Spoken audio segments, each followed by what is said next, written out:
Muy buenas, bienvenidos a todos y a todas a Zona 80, bienvenidos una vez más a Pensar Plural, programa o episodio en el que hablaremos de un clásico ya no solo de la Navidad, sino de la literatura y bueno, luego se hace un clásico del cine por sus adaptaciones, porque tiene innumerables adaptaciones.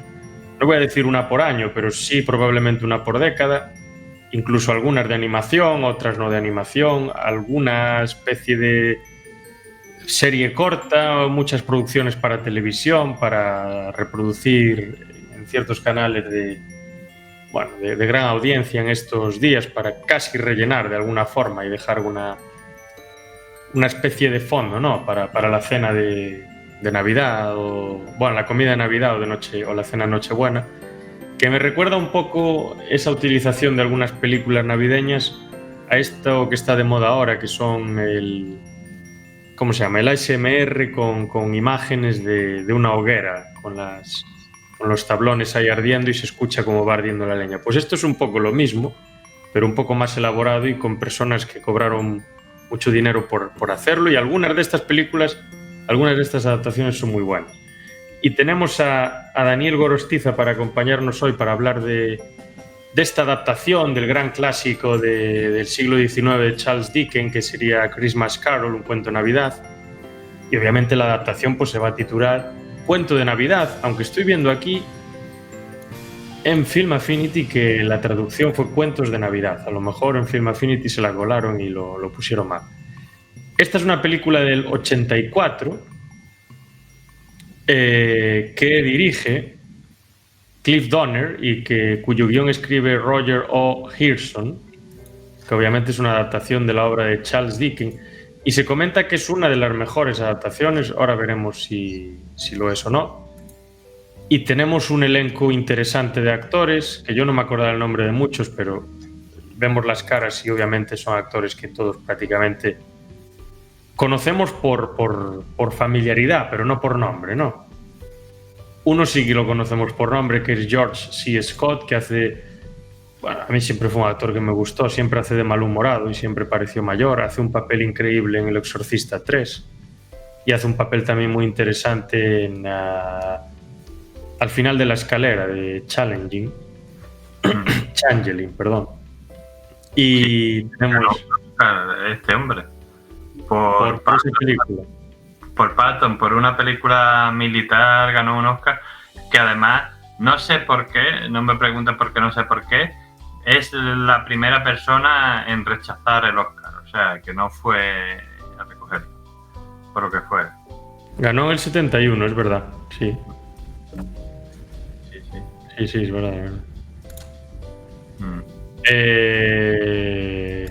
Sí, seguíamos. Pues tenemos a George C. Scott, Frank Finlay, Angela Pleasence, que no sé si tendrá algo que ver con Donald Pleasence, Edward Woodward, Michael Carter, tenemos a David Warner, que creo que también es uno de los más destacados, Susanna York, Roger Rees, Lucy Gutteridge y, bueno, unos cuantos.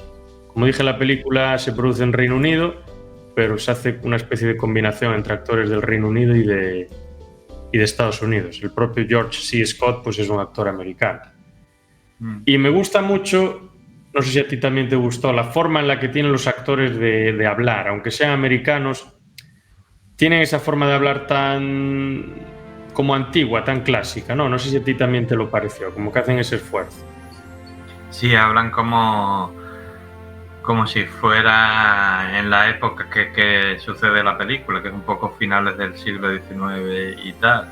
Y sí, lo hacen bien, está bien retratado todo eso.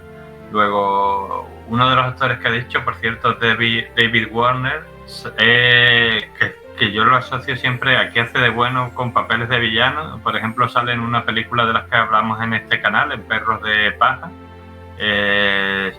Uno de los del pueblo que le hacen esto... No, perdona, es la persona discapacitada que abusaba de menores, pues es este, o sea que el tío es un gran actor. Y luego la interpretación la hacen todos bastante bien, y además te voy a dar un detalle frívolo de los que nos suele dar nuestro amigo de Phantom, aunque se simula el Londres del siglo XIX, como supongo yo que quedará muy poquito del Londres del siglo XIX en Londres, la mayor parte de la película, los exteriores, por lo menos, están rodados en una ciudad a la que tú y yo hemos ido bastante y que no es otra que Shrewsbury. Pues te lo iba a decir, no sé por qué. Pero pues a lo mejor inconscientemente me vi cierta familiaridad con algún elemento de la ciudad y por eso te lo iba a decir. Incluso tiene decorados ciertas escenas con bastante nieve. Y hombre, Londres es un sitio en el que en invierno nieva 2 o 3 días o 4, ¿no? Y te queda un manto de nieve fino un día o dos y ya, como me pasó a mí este año. Pero Shrewsbury, al estar tan al norte, creo que es un sitio en el que el manto de nieve puede durar a lo mejor casi una semana. Pues sí, es verdad, no me había fijado yo en ese detalle. Bueno, ¿y de qué va la historia? ¿De qué va un cuento de Navidad? Vamos a tirar de Daniel, que es nuestro profesional de la literatura. Aunque casi todos lo vamos a saber, pero bueno. Sí, bueno, la historia la conocemos casi todo el mundo, aunque siempre me ha fascinado una cosa que luego contaré. La historia es un clásico navideño porque tiene muchos de los valores navideños, no es una persona, pero bueno, también aprovecho para comentar, es una película que critica el capitalismo despiadado. Otra cosa es que nosotros no lo queramos ver y queramos quedarnos con la parte de... Porque si te fijas un poco, es la historia de un señor que es malísimo, despiadado, avaricioso, que a su trabajador, y lo vemos en la película, lo trata fatal, le paga una miseria, no le deja echar carbón para calentarse del fuego, le da libre el día 25, pero a regañadientes, y encima le dice que no sabe por qué le tiene que dar un día libre y pagárselo. O sea, el tío se llama Scrooge, pero yo creo que si fuera hoy en día lo mismo se llamaba Mask o Bezos, quiero decirte. O sea, el tío es un poco así, y luego cuando le dicen allí en la bolsa lo de la caridad y tal, pues que ayude a los necesitados, ya que estamos en Navidad, este tipo de cosas, pues él dice que no, yo ya pago mis impuestos, para eso está el Estado, y que si el Estado no puede y se mueren, pues mira, se acaba la superpoblación. O sea, que el tío es una cosa de lo más asqueroso y despiadado que hay. Entonces, pues, se le aparece primero... Esto es igual en todas las versiones, aunque yo creo que en esta está mejor retratado. Un antiguo compañero suyo de trabajo y tal, que dice lo típico, te van a venir a ver 3 fantasmas y tal. Ya lo sabemos, el de las navidades pasadas, pues le enseña todo lo que perdió, ese amor que perdió por centrarse demasiado en el trabajo y en ser avaricioso. El de las navidades presentes y luego el de las navidades futuras, que lógicamente, pues, si él no cambia, no puede ser más oscuro. Y después de todo esto, él tiene ahí una especie de epifanía, ¿no? Ve la luz y se da cuenta de todo lo que ha hecho mal y recapacita. Esto no creo que esté haciendo spoiler, porque yo creo que a día de hoy en Occidente no hay nadie que no conozca el cuento de Navidad. Pues digamos que se redime y entonces le dobla el sueldo al empleado, o hace una gran donación de caridad. Se reconcilia con ese sobrino que venía ahí. Es que el tío no puede ser más desagradable, porque yo tampoco creo en la Navidad, pero vamos a ver, viene aquí tu sobrino a decirte feliz Navidad y tú le dices qué tontería. Digo, hombre, no puede ser más desagradable y más asqueroso, y poco menos que lo echa sin echarlo, pero vamos, lo echa y tal, pues se reconcilia con él, porque era además el hijo de la hermana, que era la única que le trataba bien en la familia.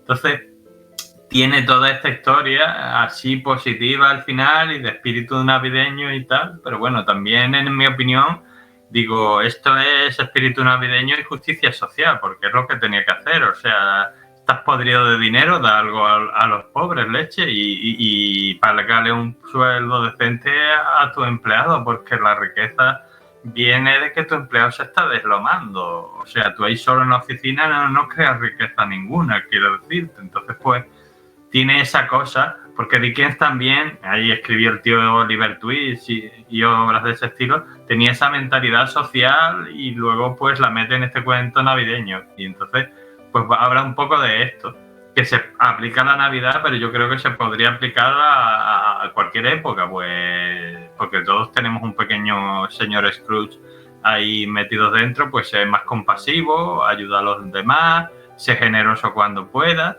y no seas un mezquino y un avaricioso, porque al final te vas a morir, o sea. Sí, efectivamente. Yo creo que este cuento de Navidad, la novela, bueno, el relato en sí, porque es, bueno, puede decir una novela, lo que sea, que se convierte en un estandarte de lo que para muchos puede significar la Navidad, incluso desde un punto de vista ya secular, ¿no? Casi ateo, básicamente porque el propio cuento de Navidad de Dickens y la propia película y varias de las adaptaciones que se hacen inciden en los valores, no tanto en que ha nacido Jesús, en que si Dios, en que si esto, en que si lo otro. Lo importante para Dickens, lo importante para estas películas, estas adaptaciones, son los valores que uno tiene que revisionar en Navidad y que tiene que intentar expresar luego, no tanto el aspecto religioso. Bueno, sí, porque los valores al final son parte del aspecto, o sea, cualquier tipo, los valores que tenemos morales, pues son parte de nuestra influencia religiosa siempre, casi siempre vienen de ahí, pero es lo que a mí me llama más la atención, que no los fantasmas no le aparecen para decirles tienes que creer que el niño Jesús nació el 24 de diciembre, tienes que creer en Dios, tienes que creer en los reyes, tienes que creer en tal, tienes que creer en no sé qué. No, lo que le dicen es pórtate bien, sé bueno con los demás, sé amable, si tienes mucho, comparte, no insultes a los demás, no seas de esta manera, no seas así. Pues básicamente eso, que es el mensaje del Nuevo Testamento, de la cristiandad. Por mucho que nos empeñemos en darle la vuelta y en usar el Nuevo Testamento como una espada y que nos llevemos empeñando tantos años en hacer eso, realmente no es ese el mensaje, o al menos no en las ediciones en las que yo he tenido acceso. A lo mejor en una traducción extraña por ahí te dicen que sí, pero no creo. Luego la película también, aparte de todo lo que has dicho, que has hecho, bueno, un resumen bastante... ¿cómo se dice? Bastante descriptivo, con bastantes elementos, pues creo que hay ciertas escenas que creo que se escapan un poco de otras adaptaciones y no sé si recogen el espíritu original de la novela en el sentido del terror, porque hay ciertas escenas en la película, sobre todo con la tercera aparición, que es básicamente la muerte, que da un poco de pavor. Hay unas escenas en el cementerio, empiezan a caer los rayos, se ve todo nublado, se ve al tío caminando solo, como acechándolo por las esquinas, entes que aparecen y desaparecen, tintineo de luces, se crea nieblas incluso, se crea una atmósfera bastante perturbadora, diría yo. E incluso en la primera de las apariciones, que es antes de que se aparezca el fantasma, sino que parece como una especie de carroza, ¿no? Que va cruzando y lo atraviesa. Pues obviamente es un fantasma, pero un fantasma diferente, no un fantasma de la Navidad. Pues se genera una atmósfera, una sensación de terror que yo no he visto en otras adaptaciones de esta novela. Y la forma en la que el tío sufre, ¿no? Cuando está en la cama, que está súper nervioso, está aterrorizado, está como...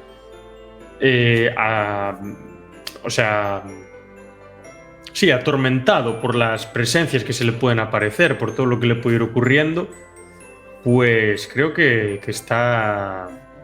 Bueno, que le da un toque diferente, que le da un toque bastante más oscuro de lo habitual a las ciertas adaptaciones de esta novela. Sí, pero yo creo que en eso es más fiel al libro, porque en el libro el primer fantasma, por ejemplo, se te revela, digamos, como un ánima, o sea, es un amigo que le está diciendo, mira, yo he cometido todos los errores que tú has cometido y fíjate cómo estoy aquí encadenado y tal.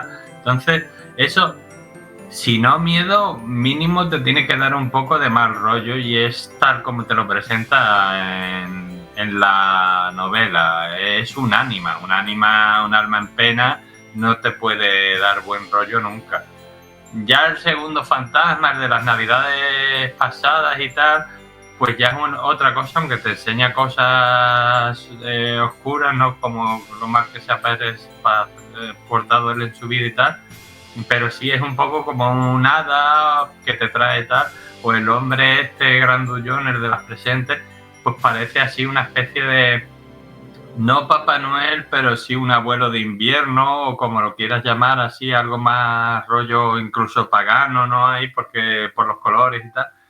Y es menos oscuro, pero el primero, ya digo, es un anime, y el último está hecho para dar miedo. Otra cosa es que haya gente que se lo dé o no, porque no habla, es tan oscuro, todo lo que enseña incluso, y además se ve que incluso hasta el personaje de Scrooge está un poquito asustado, y me atrevería a decir hasta un poquito cagaete, porque si tú te metes en la historia, y yo creo que esta película lo hace bien, y tú te encuentras a ese fantasma, yo no sé tú, pero yo reaccionaría, bueno, yo lo que tú me digas, ¿dónde hay que ir? Aquí, yo no discuto ni, porque está hecho para dar miedo, entonces sí que tiene ese elemento de terror, pero ese elemento de terror también está en la novela, o sea, el fantasma de las navidades futuras, aquí se acabó la tontería, aquí te voy a enseñar lo que va a pasar si no corriges tu comportamiento a partir de ya, que te vas a morir solo, que gente a la que medio aprecias, pero que no eres capaz de decírselo porque eres un desgraciado, pues lo va a pasar muy mal, que tu trabajador, porque le pagas un salario que es una porquería, el niño que tiene el pobrecito, que es cojo, pues se va a morir ahí de una enfermedad, el otro, el sobrino, se va a morir sin tener contacto con la única familia que le queda, o sea, es todo chunguísimo, entonces, pero claro, te tiene que dar terror, porque se supone que nos enfrentamos con un señor, como he comentado antes, que es lo peor de lo peor, y entonces le van introduciendo poquito a poco, mira tus errores pasados, qué mal hiciste, mira tus errores presentes, y ya el fantasma del futuro es ya el tratamiento de choque, es el de, mira, que si no haces algo ya, te va a pasar esto. Entonces te tiene que dar un poquito de, o mucho miedo, depende de cada uno, pero te tiene que dar miedo para que tú digas, porque si no, no es creíble que un señor como este, que es un desgraciado, cambie. O sea, si tú no le metes miedo, le dices cosas suavitas y tal, pues ya ves cómo hacía con los otros fantasmas. Sí, aquí hice mal, aquí, pero no lo ves ahí tú muy convencido. Pero cuando llega este y le enseña lo que lo enseña, y además con esa apariencia, pues el otro dice, ostras, pues hay que cambiar porque yo no quiero este futuro. Pues te tiene que dar miedo, y yo creo que esta película lo hace bien porque te da un poquito de miedo y de respeto el fantasma. Sí, yo creo que está presentado de una manera muy interesante. Y no hablamos hace mucho de otra película que adapta un cuento de Navidad de otra manera muy diferente, pero creo que tiene algo muy especial esta novela, que es muy fácil de adaptar, porque aunque obviamente pues tiene un montón de elementos descriptivos y una serie de secuencias, o sea, la narrativa pues está secuenciada de cierta manera. Pasa primero pues la aparición de cierta ánima, luego un fantasma, luego otro. Creo que las apariciones son entre las 2 y las 3 de la mañana o una cosa así. Que curiosamente las 3 de la mañana es como, entre comillas, en muchas culturas, y sobre todo en Occidente, es una hora como medio demoníaca. Y curiosamente debe haber alguna explicación biológica para eso, porque la mayor parte de las experiencias extrañas que se producen en el sueño y de avistamientos de fantasmas y de cosas de estas, la mayor parte se establecen a las 3 de la mañana. A lo mejor pues el cerebro en ese momento funciona de X manera o lo que sea, pero la mayor parte de avistamientos siempre son a esa hora, curiosamente. Quizá porque también está el sueño en la fase que esté, bueno, lo que sea. Bueno, eso pues quizás sea uno de los elementos básicos de la película, que tiene que ser a las 3 de la mañana, que tienen que ser 3, que tiene que ser un señor avaro de esta manera y de esta, que tenga un empleado y esto y lo otro, que tenga que tener una relación pues con su empleado pues muy negativa, muy de dominio, que haya pues cierto niño con su problema, con su discapacidad, con lo que sea, ciertos amigos de él y demás. Claro, la película de Scrooge, los fantasmas atacan al jefe, título genial, la verdad, vamos a decirlo de verdad. Hace una adaptación completamente diferente, desenfadada, graciosilla, macarra, moderna, ochentera, con otro tipo de música, con otro tipo de apuesta. Pero es que realmente las dos adaptaciones, para mí, personalmente, recogen perfectamente la esencia de lo que es la obra de Dickens, porque las dos tienen exactamente el mismo mensaje. Y obviamente la del 84, pues tiene, la de Cuento de Navidad, perdón, la del 84, tiene esa ambientación más oscura, más sombría, tiene elementos más propios del terror gótico incluso, porque en ciertos momentos se ve en las casas con las sombras dentro, con las velas, con la subida para aquí, para allá, tal. Y esto me recuerda a ciertas escenas de Drácula, de Nosferatu y de este tipo de películas. A pesar de que sí, que tiene mucha más presencia el terror y estas ambientaciones oscuras y demás en esta adaptación, la otra, la de Scrooge, la de Bill Murray, también tiene muchos elementos terroríficos, sobre todo cuando estamos hablando del tercero de los fantasmas, de la muerte. Y también hay algo importante, que es que el primer fantasma es una mujer en ambos casos. Pero yo recuerdo haber visto la adaptación de dibujos del 70 y algo, y mi mente quiere pensar que no era una mujer el primer fantasma. Pero en estas dos adaptaciones sí, no me acuerdo si la novela es una mujer o no, estoy seguro que te acuerdas.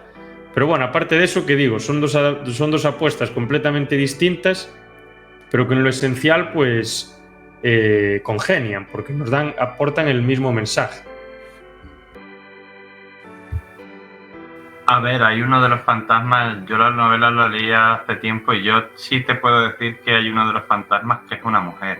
Ahora, si es el del pasado como se nos presenta en las películas o es el del presente o tal, ya eso será, supongo que elección creativa pero hay un fantasma que es una mujer, eso sí te lo puedo decir, igual que te puedo decir que el del futuro es la representación de la muerte pura y dura. Entonces esas cosas sí.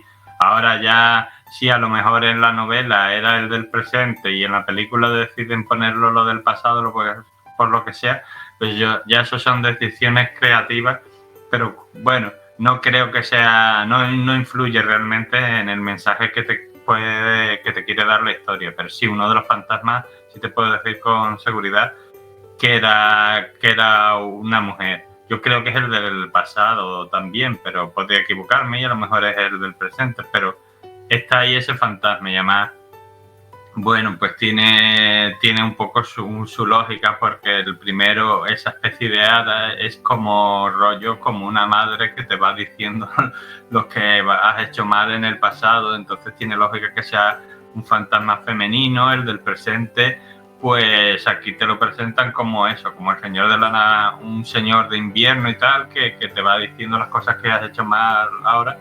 Y el último, pues es que es la muerte, es aquí, y este es el límite y tú lo has sobrepasado y esto es lo que te va a pasar. Entonces yo creo que ahí la película, aunque se haya tomado sus libertades, lógicamente, es bastante fiel a la novela y sobre todo al espíritu de lo que la novela te quiere contar, que ya lo hemos ido diciendo, porque al final lo importante es eso, es trasladar el mensaje, que lo bueno que tiene esta película y la novela también es que el mensaje es un mensaje que lo puede entender cualquiera, desde un niño hasta un adulto, aunque tenga partes así quizás más adultas, pero es un mensaje claro: pórtate bien, sé compasivo, sé generoso, ayuda al necesitado y todo esto, que son valores que asociamos a la Navidad en nuestra cultura, pero que realmente las lecciones de cuento de Navidad también las puedes aplicar en junio, quiero decir.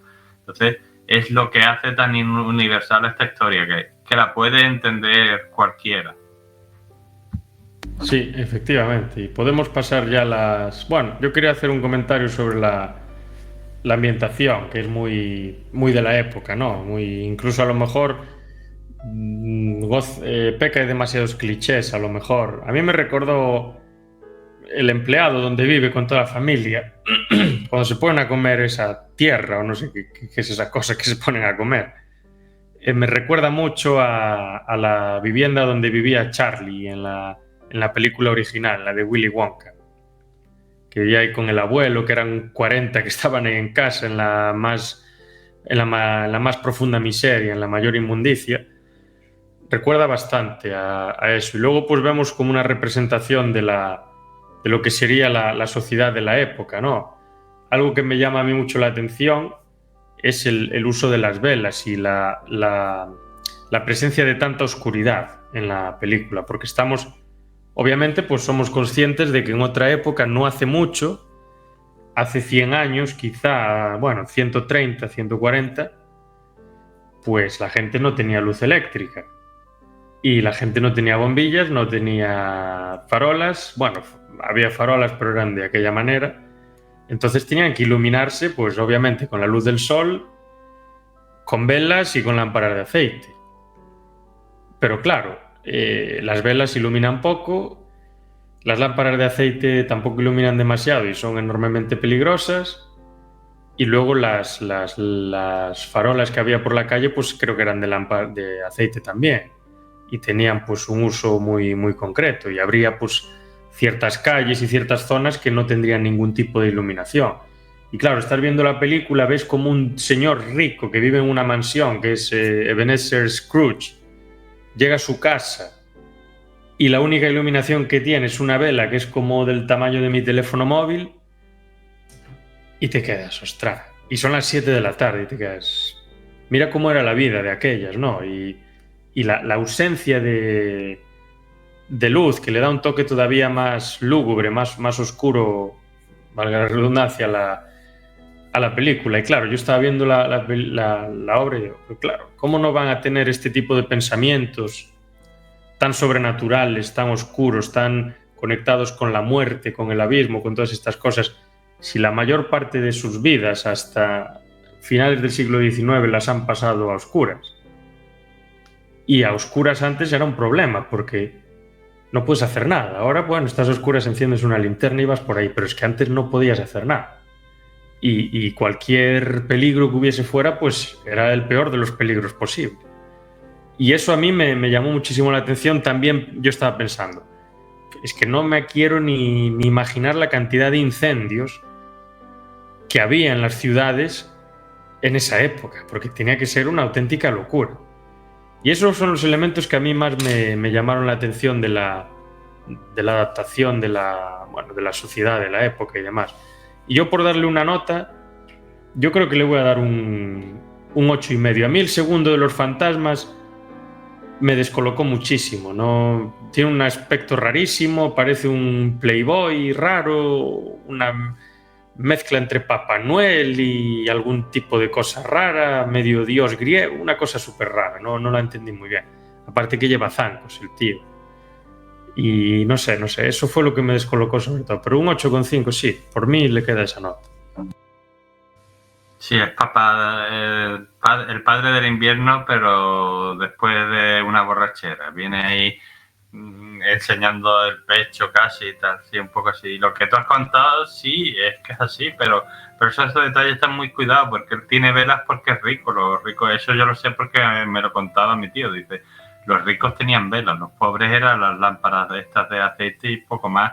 Y también yo he leído por ahí como las farolas eran como tú habías dicho, pero había un señor o señores, depende de lo grande que fuera la ciudad, que se paseaban en cuanto fuera con un palo, con una vela o con un palo, con lo que sea, iban encendiendo las farolas una a una. O sea, eso que nosotros estamos acostumbrados, que se hace de noche y todas las farolas de una calle se han encendido, eso ni flores, eso era una serie de señores y a lo mejor cuando acababan eso ya era de noche. O sea que supongo que además que empezarían por los barrios buenos, claro, y entonces los barrios pobres cuando llegase la luz casi que ya te daba igual.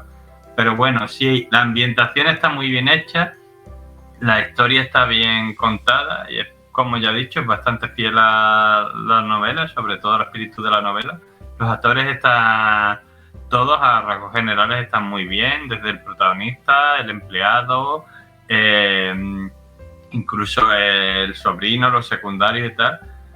Por lo que sí, yo la recomiendo y le daría otro 8,5 también, porque la verdad yo, cuando me la recomendaste, pues dije, otra vez cuento de Navidad, a ver qué tal, no sé qué. Pero luego vi la película y digo, ostras, está bastante bien. No solo porque sea fiel a la historia, sino por la representación, digo, está bastante bien, transmite lo que tiene que transmitir, así que un 8,5 merecido.